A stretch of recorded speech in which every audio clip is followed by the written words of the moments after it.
Nataraj and Apsara ఈ పెన్సిల్స్ని చూస్తే మీకేం గుర్తుకు వస్తాయి? అంటే అది బల్లల కింద పెన్సిల్ పెట్టి ఫ్రెండ్స్ కోసం ఎదురు చూడటం లాంటివి కాకుండా మీ చిన్నప్పుడు మీ ఫేవరెట్ పెన్సిల్ స్థానం దేనికిచ్చారో కామెంట్ చేయండి. ఈ వీడియో నేను చాలా హ్యాపీగా చేస్తున్నాను. ఎందుకంటే ఈ వీడియో నన్ను నా చిన్నతనంలోకి, నా స్నేహితుల గొడవల్లోకి, నా తరగతి గది జ్ఞాపకాల్లోకి తీసుకెళ్ళింది. చివరి వరకు చూడండి, మీకు బాగా నచ్చుతుంది. సరే, ఇక విషయానికి వస్తే ఈ రెండు పెన్సిల్స్ మధ్య పోటీ వాతావరణం ఉన్నా ఈ రోజు మనం చెప్పుకోబోతున్న కామన్ పాయింట్ వింటే, మరీ ముఖ్యంగా 90s కిడ్స్ వింటే మిక్స్డ్ ఫీలింగ్స్ తో కూడిన ఒక పిచ్చి నవ్వు నవ్వుకుంటారనుకోవడంలో ఎటువంటి ఆశ్చర్యం లేదు.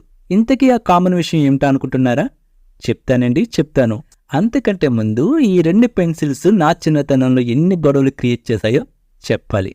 నటరాజ్ పెన్సిల్ కంటే అప్సరా పెన్సిల్ రేట్ ఎక్కువ ఉండేది. మా చిన్నప్పుడు ఎవరైనా అప్సరా పెన్సిల్ వాడుతుంటే వీడు చాలా రిచ్రా అనుకునేవాళ్ళం. మా బ్యాచ్లో ఎవరైనా పొరపాటున అప్సరా కొంటే, ఏరా లెవెల్ చూపిస్తున్నావా అని వారిని దేశద్రోహిని చూసినట్లు చూసేవాళ్ళం. కొంతమంది స్టూడెంట్స్ నటరాజ్ పెన్సిల్ని రెగ్యులర్గా యూజ్ చేస్తే అప్సరా పెన్సిల్ని మాత్రం అసైన్మెంట్స్కి, ఎగ్జామ్స్కి ఉపయోగించేవారు. ఎందుకంటే అప్సరాతో రాస్తే హ్యాండ్ రైటింగ్ బాగుంటుంది, ఎక్స్ట్రా 5 మార్క్స్ వస్తాయనే ప్రచారం కూడా జోరుగా ఉండేది. నా ఫ్రెండ్ ఒకడు వాళ్ళ నాన్న చేత అప్సరా పెన్సిల్ కొనిపించుకుంటానని మాతో గొప్పగా చెప్పాడు. తరువాత 2-3 రోజులైనా వాడు స్కూల్కి రాకపోతే ఎందుకు రావడం లేదా అని నేను మరో 3-4 ఫ్రెండ్స్తో కలిసి వాడింటికి వెళ్ళాను. అప్పుడు వాళ్ళమ్మ చెప్పిన విషయం ఏమిటంటే, మా ఫ్రెండ్ గారు వాళ్ళ నాన్నని అప్సరా పెన్సిల్ కొనమని అడిగితే వాళ్ళ నాన్న గట్టిగా తిట్టి, ముందు కొన్న పెన్సిల్ వాడు, తరువాత నువ్వు అడిగింది కొంటాను అన్నాడంట. దాంతో వాడు అప్సరా పెన్సిల్ కొంటేనే స్కూల్కి వెళ్తానని భీష్మించుకొని కూర్చున్నాడు. అప్పట్లో పరువు కోసం పాటలు అలా ఉండేవి.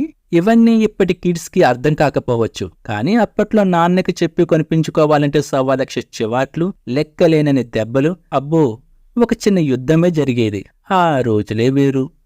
ఒకసారి మా స్కూల్లో ఒక చిన్న గొడవ మొదలైంది. ఒక బ్యాచ్ ఏమో నటరాజ్ పెన్సిల్ గొప్పని, మరో బ్యాచ్ ఏమో అప్సరా పెన్సిల్ గొప్పని. ఇలా చిన్నగా స్టార్ట్ అయిన గొడవ కాస్త చిలికి చాటంతే, చివరికి చాపంతే కొట్టుకోవడం వరకు వెళ్ళింది. నిజం చెప్పాలంటే అప్పుడు నా దగ్గర నటరాజ్ పెన్సిల్ కానీ అప్సరా పెన్సిల్ కానీ రెండూ లేవు. ఎవరో గిఫ్ట్గా ఇచ్చిన ఒక లీడ్ పెన్సిల్ ఉండేది. కానీ గొడవ కదా, రెచ్చిపోయాం. తరువాత ఆ నోట ఈ నోట మా సార్కి ఈ విషయం తెలియడం, ఆయన అందరికి సమానంగా స్వీట్లు ఇవ్వడం జరిగింది. కాకపోతే అవి వేడి బెత్తం స్వీట్లు అనుకోండి, అది వేరే విషయం.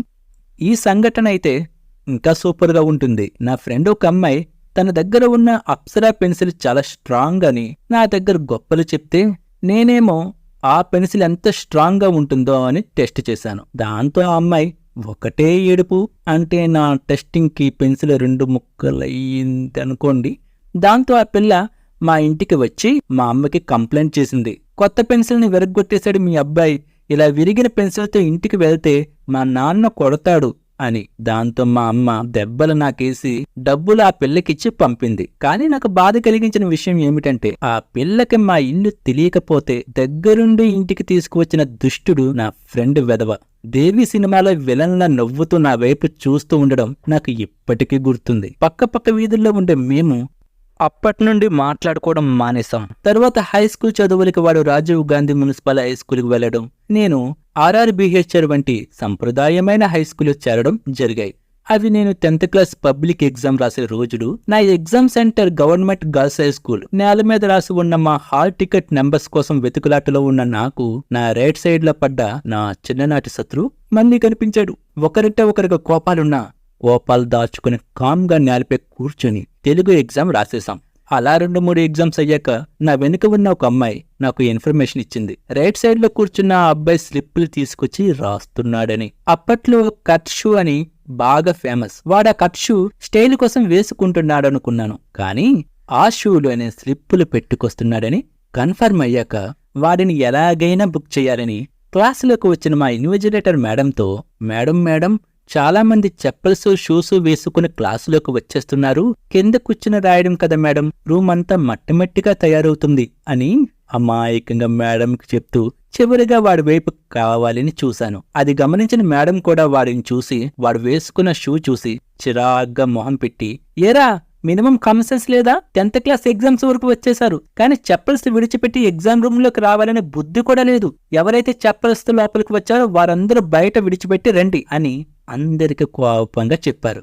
వాడు నా వైపు కోపంగా చూస్తూ బయటకు వెళ్లి షూ విడిచిపెట్టి లోపలికి ఒక అడుగు వేశాడు.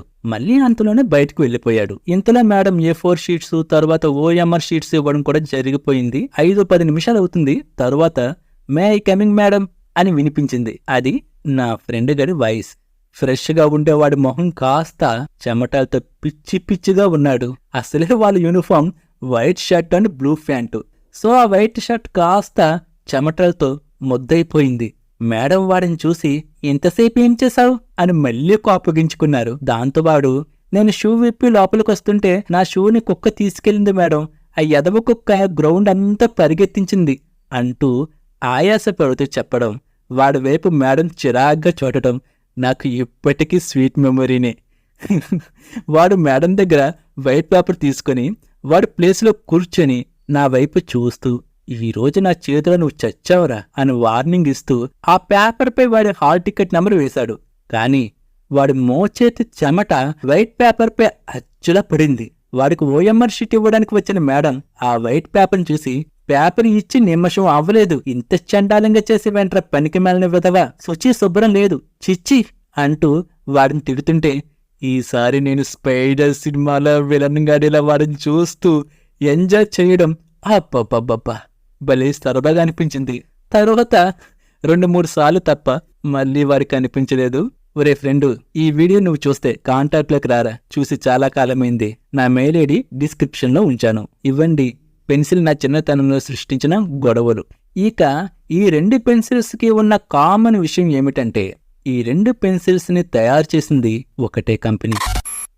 షాక్ అయ్యారా? ఏదో తెలియని బాధగా ఉందా? ఈ విషయం తెలిసాక నాకు కూడా అలాగే అనిపించింది. Hindustan pencils private company. మొదట ఈ కంపెనీ 1958లో నటరాజ్ పెన్సిల్స్ ని లాంచ్ చేశారంట. తరువాత 12 సంవత్సరాలకి అంటే 1970లో అప్సరాని లాంచ్ చేశారు. మార్కెట్లో తనకి పోటీ ఉండకూడదని 2 బెటర్ పెన్సిల్స్ ని కొంచెం డిఫరెన్స్ తో మార్కెట్లోకి తీసుకొచ్చింది. నటరాజన్ చూస్తే ఎప్పుడు మనకి ఎఫర్టబుల్ పెన్సిల్ లా ఉంటుంది. అదే అప్సరా అంటే ప్రీమియం బ్రాండ్ అన్నట్లు కనిపిస్తుంది, కాస్ట్ పరంగా కూడా. సో ఎవరైనా తక్కువలో పెన్సిల్ కావాలనుకుంటే నటరాజన్ కొంటారు. అలాగే కొంచెం మనీ ఎక్కువైనా పర్వాలేదు, బెటర్ గా కనిపించడానికి అప్సరా పెన్సిల్ కొంటారు. ఎలాగైనా హిందుస్థాన్ కంపెనీ వారి పెన్సిలే మన చేతిలో ఉండేది, మన డబ్బులే వాడి కంపెనీకి వెళ్లేవి. గొడవలు మనకి, లాభం వాడికి. ఈ వీడియో మీకు ఎలా అనిపించిందో తెలియదు, కానీ విషయాలు చిన్నవైనా నా చిన్నప్పటి విషయాలను మళ్ళీ మీతో ఇలా షేర్ చేసుకోవడం నాకు సరదాగా ఉంది. మీకు మీ చిన్ననాటి ముచ్చట్లు గుర్తుకొస్తే ఇంకెందుకు లేటు, కామెంట్ సెక్షన్లో పంచుకోండి. కొత్తగా మన ఛానల్లోకి వచ్చారా? అయితే సబ్స్క్రైబ్ చేసుకోవడం మర్చిపోకండి. జై హింద్.